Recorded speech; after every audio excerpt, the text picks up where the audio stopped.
उत्तर प्रदेश संस्कृत संस्थान लखनऊ द्वारा संस्थान परिसर में संस्कृत प्रतिभा खोज सम्मान समारोह का उद्घाटन प्रातः 10:30 बजे उद्घाटन किया गया। सर्वप्रथम दीप प्रज्वलन, माल्यार्पण के पश्चात मुख्य अतिथियों का वाचिक स्वागत किया गया। महोदय बहुत बहुत धन्यवाद, आप इस संस्कृत प्रतियोगिता में आए हैं। मैं doctor Satish Pratap Singh, assistant professor एवं विभागाध्यक्ष संस्कृत विभाग, कमला नेहरू पीजी कॉलेज तेजगांव रायबरेली से हूं और यहां मैं संस्कृत सामान्य ज्ञान प्रतियोगिता में निर्णायक मंडल के रूप में यहां पर आप सभी के समक्ष उपस्थित हूं।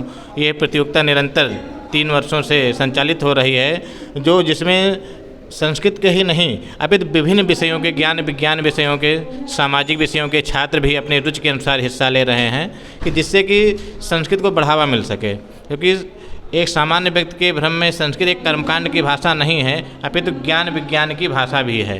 क्योंकि जहाँ जो छात्र हमारे यहाँ आए हुए हैं वो एक स्तर से नहीं आए हैं, वो पहले विद्यालय स्तर से, फिर जनपद स्तर भी कह सकते हैं आप, मंडल स्तर, फिर 2 स्तर से छन करके जो विद्यार्थी सामान्य ज्ञान में अपने आप को श्रेष्ठ पाते हैं वो यहाँ पर उपस्थित हुए हैं। मैं डॉक्टर विपिन कुमार झा, वर्तमान में बाबा साहब भीमराव केंद्रीय विश्वविद्यालय में संस्कृत विभाग में सहायक आचार्य के रूप में हूँ मैं।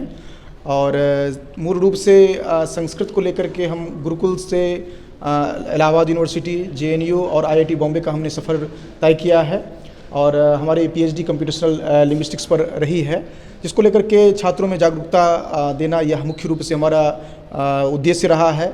और साथ ही साथ भारतीय ज्ञान परंपरा जो है, जिसको जिस तरह से आगे ले जाया जा सकता है, उसके लिए सरकार के द्वारा, समाज के द्वारा और हमारे विश्वविद्यालय के द्वारा अलग अलग गतिविधियाँ की जाती है, जिसमें हम एक सहभागी के रूप में होते हैं। हमारा उद्देश्य यहीं पर निरंतर समाज को अग्रसर करना है। सादर नमस्कार, मैं मयंक तिवारी, केंद्रीय संस्कृत विश्वविद्यालय लखनऊ परिसर का शोध छात्र हूँ। अभी मैं सामान्य ज्ञान प्रतियोगिता में निर्णायक के रूप में उपस्थित हूँ।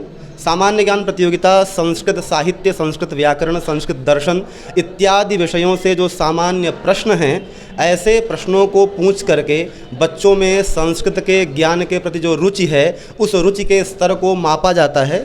साथ ही साथ हम बच्चे जो सामान्य बच्चे हैं, अर्थात जो संस्कृत विश्वविद्यालयों या विद्यालयों से नहीं हैं, उन बच्चों में किस तरह से संस्कृत के प्रति झुकाव है या संस्कृत को वह किस स्तर तक जानते हैं, यह जानने का एक बहुत ही सुनहरा अवसर है। और सर, क्या कहना चाहेंगे प्रदेश के संस्कृत विभाग से, जो बच्चों में संस्कृत की पढ़ाई कंपलसरी होना चाहिए या रुचि खत्म हो रही है, उसके बारे में? सबसे ज़रूरी चीज़ जो आपका प्रश्न है, संस्कृत जो विद्या है वह किसी एक की विद्या नहीं है। आज जो समाज में विरूपता आ रही है, विकृतियाँ आ रही हैं, समस्याएं आ रही हैं, उन समस्याओं को जड़ से यदि खत्म करना है तो संस्कृत भाषा निष्ठ जो नैतिक शिक्षा है, उस नैतिक शिक्षा को संपूर्ण विद्यालयों विश्वविद्यालयों में अवश्य पढ़ाया जाना चाहिए, जिससे कि जिस तरह की आत्महत्याओं के लिए बच्चे बार बार अपने आप को ले जाते हैं या छोटी सी हार को देख करके बच्चे अपने आप को संभाल नहीं पाते हैं, इसलिए संस्कृतनिष्ठ जो सूक्तियाँ हैं, जो विचार हैं, उन विचारों को प्रत्येक विद्यालय और विश्वविद्यालय में पढ़ाया जाना चाहिए। ऐसा मेरा पूर्ण विश्वास और निवेदन है।